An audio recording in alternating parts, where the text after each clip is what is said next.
and welcome to another episode of A Conversation with Father Orsi. I'm BC Cloutier, president of Action for Life, and this is our friend, Father Michael Orsi. How you doing, my friend? Doing great, Father. How are you doing? All right. New year, my man. So New year. We have a lot of issues that we must discuss. Always. Always issues. Always issues. Sometimes we talk about what are we going to talk about, and then we go down a rabbit hole of so many things that we could be here for the next 3 weeks. Anyway, today, Catholic teachings versus political reality. Ooh, you really like me a lot, don't you? That's an unbelievable balancing act, really. It really is, yeah. Moral issues such as abortion, euthanasia, contraception, for example, that are keeping many people from participating in the Catholic Church, and not only Catholics, from religion in general. But focusing on Catholicism, how do we compromise in acceptable, in some acceptable compromise, bearing in mind that the voters have clearly stated on multiple occasions, for example, that they are in favor of abortion with limitation? Yeah, I think you're talking about the last election cycle. And certainly it looked like, with the raw data, that abortion was the prime mover insofar as people who said, we want to keep some options open regarding abortion. However, are there other issues involved? And one of the things that came out in the data is that the pro-life case was not really made, and that the issue was in need of clarification. So I know that the pro-life people have to be able to present their message in a way that people understand what is at stake, first of all, morally, but also politically, what is at stake. Americans love choices. Mm-hmm. Sure. I mean, tell you the truth, I don't know how many choices I like. I go to the Publix, and you go to buy some cereal. And there are rows and rows and rows, folks, you know this, of all different kinds of cereal. You say, now, which one do I buy? Because they all claim to be fantastic. Well, this is what I have done. I've simplified my life a great deal. Cheerios. There you go. They're always on sale. Get 2 for the price of 1. This is not for General Mills. I'm not advertising, folks. They are wholesome. And guess what else they are? They're holy. Oh, they are. So, folks, that's what I eat. You got me Cheerios. on that one. I got you on that one. Okay. All right. So let's go back to how do we handle these issues, because these are hot button political issues. But as you said, these are also moral issues that Christians, Catholics, and Jews and Muslims are struggling with. Let's face it.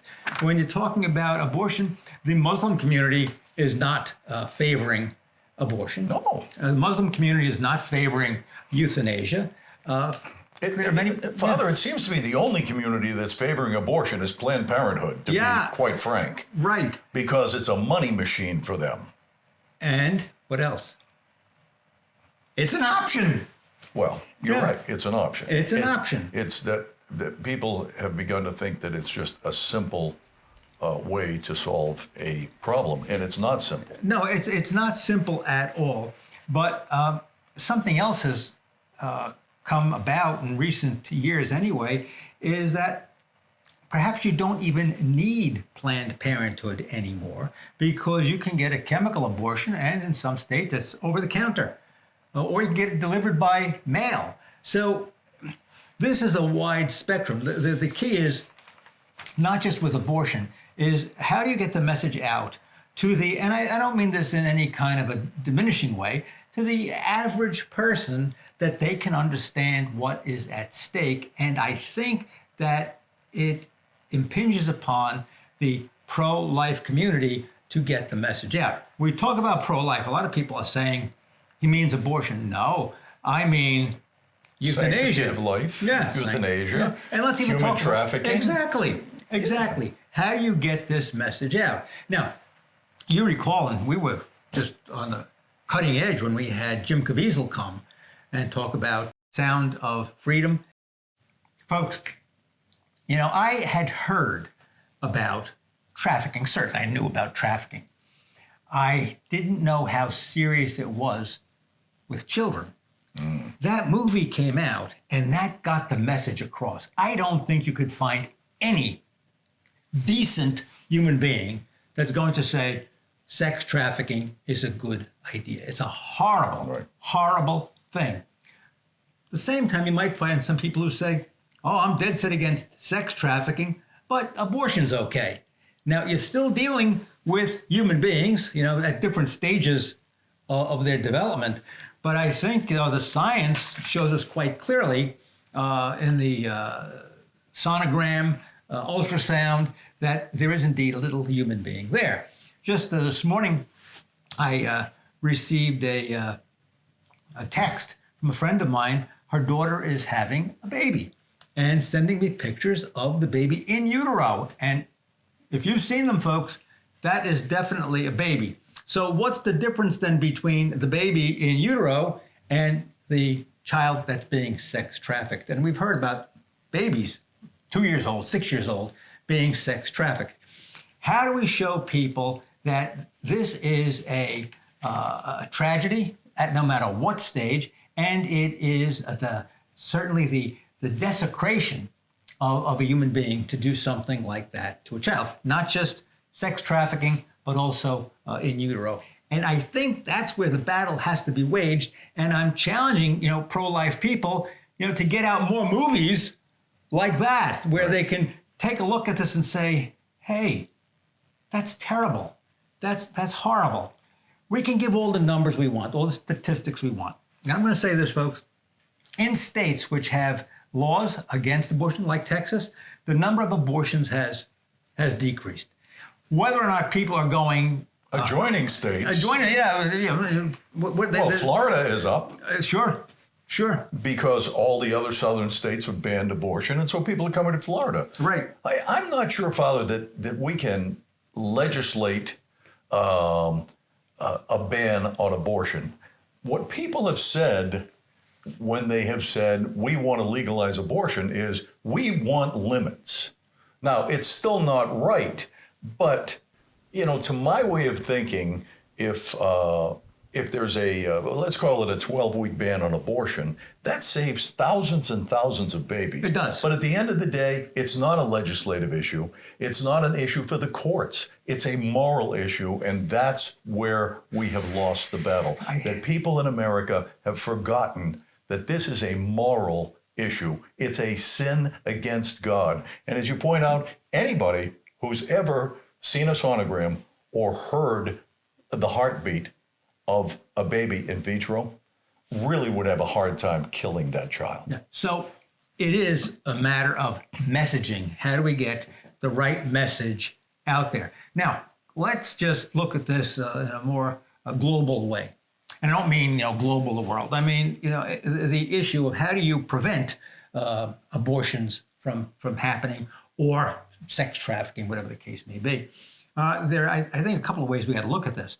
The first one is, of course, that we do try to have laws that are going to protect human life. It's a good thing that you have laws that protect human life.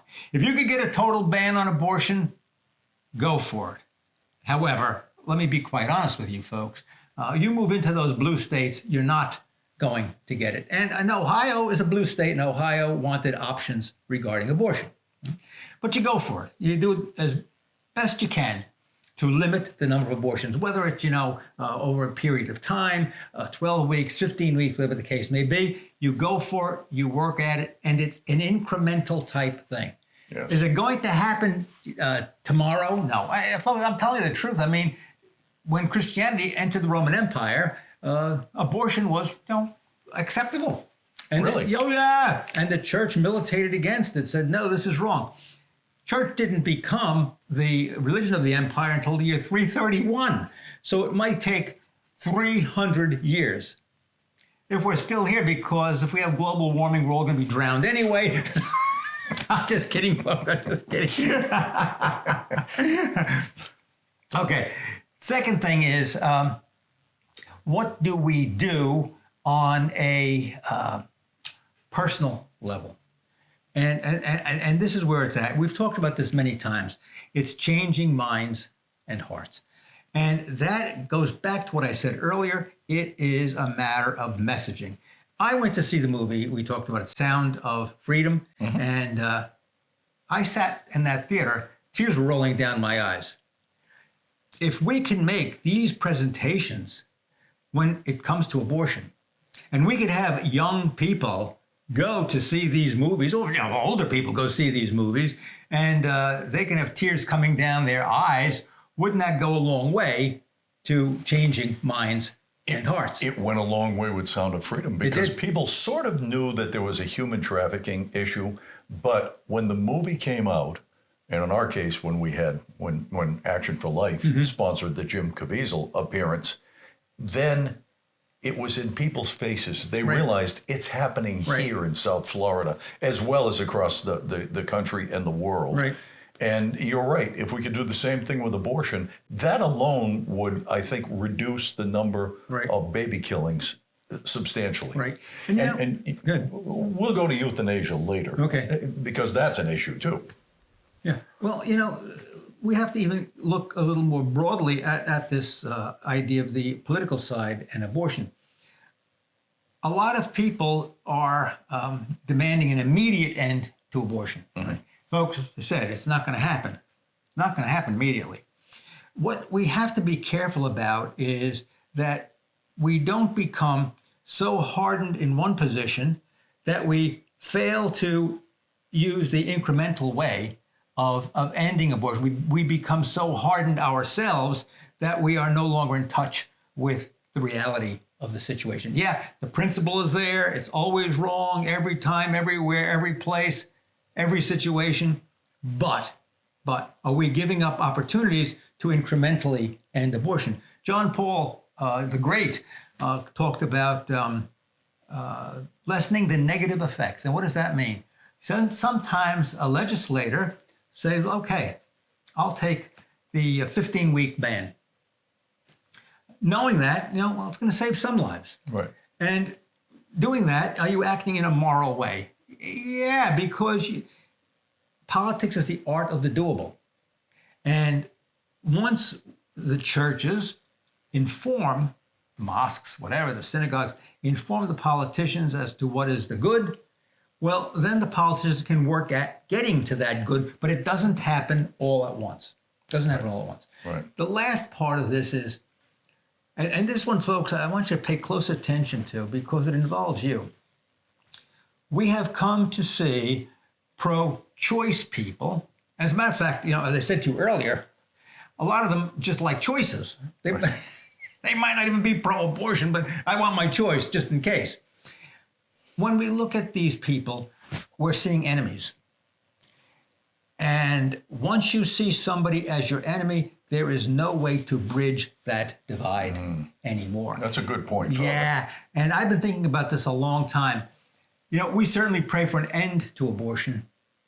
How many times we pray to change the minds and hearts of those people who are pro-abortion?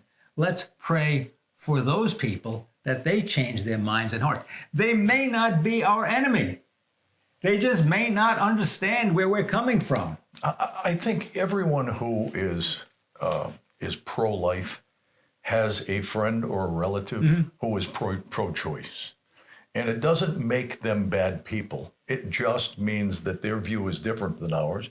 And it's incumbent on us to try to point out to them why what they believe is not right. Yeah, and to do it in a way that it's not condescending, it's not belittling, it's not attacking them.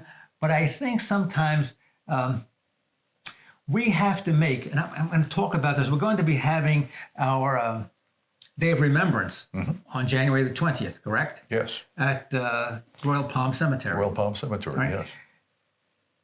I'm going to talk about this, and this is where I'd like to go with it, and you can challenge me on it. How many times have we reached out to the pro-life, to the pro-choice community? Great question. Let's deal with that when we come back. We'll be back right after this. Action for Life is proud to sponsor A Conversation with Father Orsi. Action for Life is an all-volunteer, pro-life, interfaith ministry that's focused on the sanctity of life from conception to natural death. In addition to sponsoring this TV program, Action for Life provides financial support and life assistance to any woman who wishes to carry her baby to term in anticipation of an adoption. Action for Life also provides financial assistance to a variety of pro-life organizations, including maternity homes, pregnancy resource centers, anti-human trafficking agencies, and sidewalk advocates, but to name a few. Please consider making a donation so that we can continue in the fight to save preborn babies. You can donate online at actionforlife.org. Thank you and God bless. Welcome back to A Conversation with Father Orsi. I'm BC Cloutier. Father, before the break, you brought up a very important point, and that is, when is the last time we invited our pseudo-enemies to have a discussion with us? And we have an opportunity coming up. We do. We do. I think, though, it is going to require a change of our minds and hearts, too. Sure. If we invite someone, or we say to everyone who comes to the Day of Remembrance, we want you to go out to one pro-choice person and just talk to that person. Ask them to discuss with you why they feel that abortion is okay, or why they would vote for.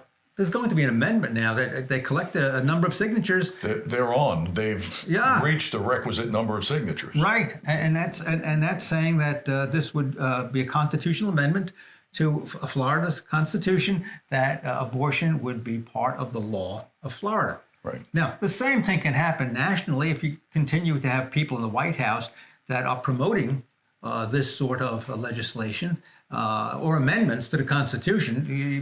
You need 2/3 of the states and 66%, whatever the number may be. But could there conceivably be a constitutional convention or a plebiscite of the states regarding abortion? Certainly possible here in Florida too, just like what happened in Ohio. So we do have our work cut out for us. I would much rather have, folks,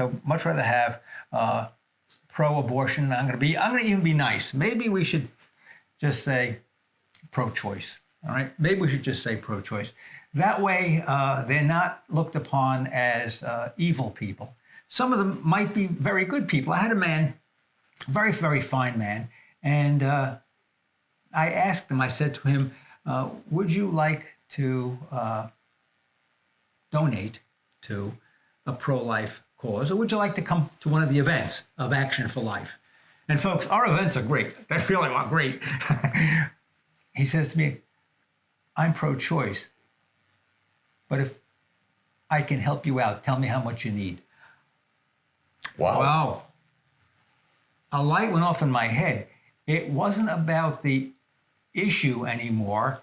It was about my relationship with him. And I think, folks, that's what we have been missing in this country. It's a relationship with people who seem to think differently than we do, yet seem to have a respect for where we stand. And the hope is maybe even be open to learning more about pro-life, just like we talked about Jim Caviezel coming. Mm-hmm. I think if people heard his talk that he gave, and even though they weren't pro-life, I think they might be moved to say, well, yeah, I'm not totally, pro-abortion. I think 15 weeks might be a good idea. You see, but I think we're missing this. And if we are too militant in our position, it turns people off, and we can't afford to do that anymore. Now, there is a alternate petition going around that says that abortion should be banned. Right. In Florida. As a constitutional amendment also. Now, I don't know where that stands in the collection of... I don't think they're quite there yet, but they are confident that they're going to get there. They have to. I think the signatures have to be submitted by February 1, if I recall. And my sources tell me that they think they'll get the requisite number of signatures. So now presuming the courts don't rule otherwise, and we're going down a rabbit hole talking about that. We're going to have two proposed amendments on the ballot as referenda. One allowing abortion under any circumstances, anytime, forever. The other one prohibiting abortion under any time, any circumstances. Both of them are, to my way of thinking, and I think you agree, just too radical. There has to be some compromise. We talk about compromise in America. Yeah. This is a good example of where we can find some common ground. And if we got either one, just say we got either one. But my hunch is, I hope I'm wrong, folks, but as I said, people like choices. And not everybody's going to be satisfied with the Cheerios like I am. You know, it's not that clear cut. And so how do we negotiate this? And as I said, we always want the whole enchilada, but you can't have the whole enchilada all at once. Well, and negotiation aside, you know, it's predicted that Planned Parenthood, who is a major funder of the campaign to get abortion enshrined in the Florida Constitution, it's anticipated that they're going to spend, I saw a number, I may be wrong about this, but I saw a number of $50 million in the media trying to convince people to sign this petition. I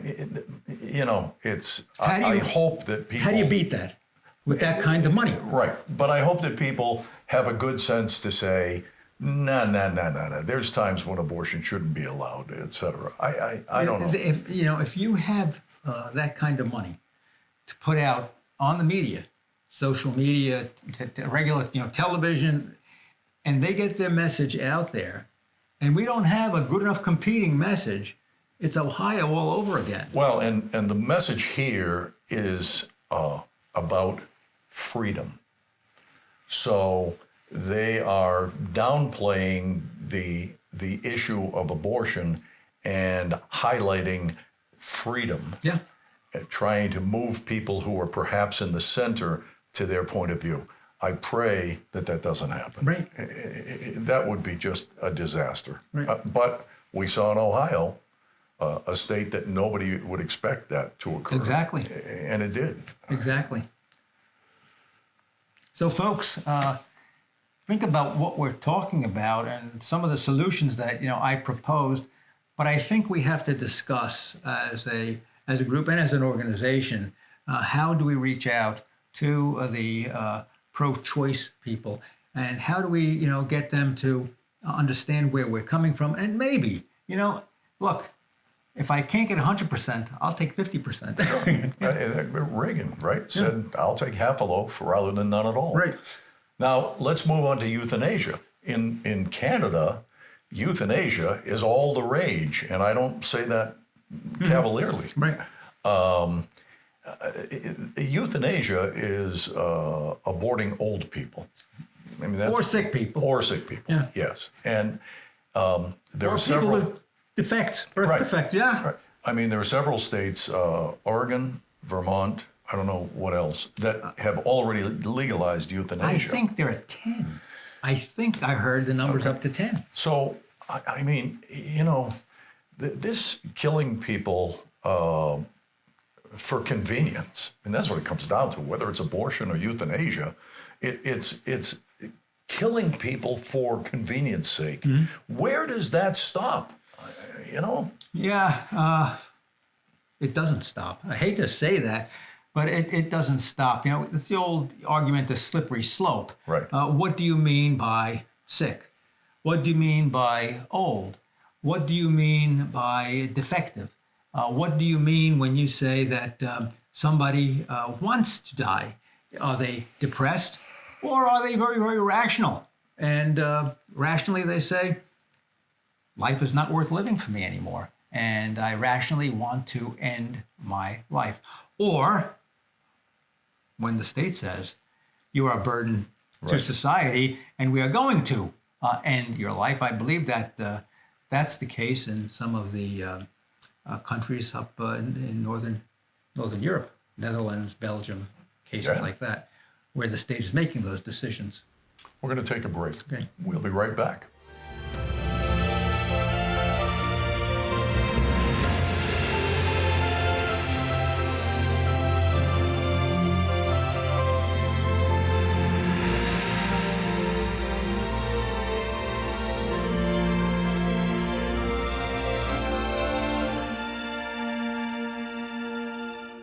Welcome back to A Conversation with Father Orsi. Father, final thoughts. We had some heavy conversation this morning, and it is loaded. It's loaded politically, folks. A lot of us have to make the attempt to reach out to those people who think differently than we do. Look, I've had my hand in politics every so often, and we have to begin to form coalitions as to what we want and how do we get what we want. We talked about you can't have everything all at once, but we can send out the right messages, and we can do a great deal to limit the number of abortions, to stop killing people who might feel that they are no longer valuable to society or that we think are no longer valuable to society. The key is a respect for life, especially, we talk about respect for human life from the womb till the person who is in their later years, 90, 100 years old, whatever the case may be. We deal with this in the hospitals all the time. What do we do for somebody who has reached the end of their life? Are we allowed to take their life and say, well, we're going to give them a needle to put them to sleep like an animal? Or are we going to say, we're going to take as much care of them as we can, comfort measures only, if they seem to be, dying the last stages of life, they're in the dying process. These are moral issues. Some of them may be somewhat confusing at times. That's what we have. I'm on an ethics committee at the hospital. We talk about the cases. Where is this leading us? What's the age of the person? What is the prognosis? Is care going to be futile if we continue the care? How do we bring the families into these discussions? So these topics of abortion, euthanasia, they are life issues, but they are societal issues, and they are family issues. So I would suggest, as people who have families, discuss these issues in the family, and maybe that way you begin to change the minds and hearts of grandma and grandpa, the grandkids, your children, the nieces and nephews. That's how it starts. It starts small, like that mustard seed, and then it explodes, and you'll have a life-centered world and a life-centered America. Amen. Join us again next week for A Conversation with Father Orsi. Until then, have a great week and God bless.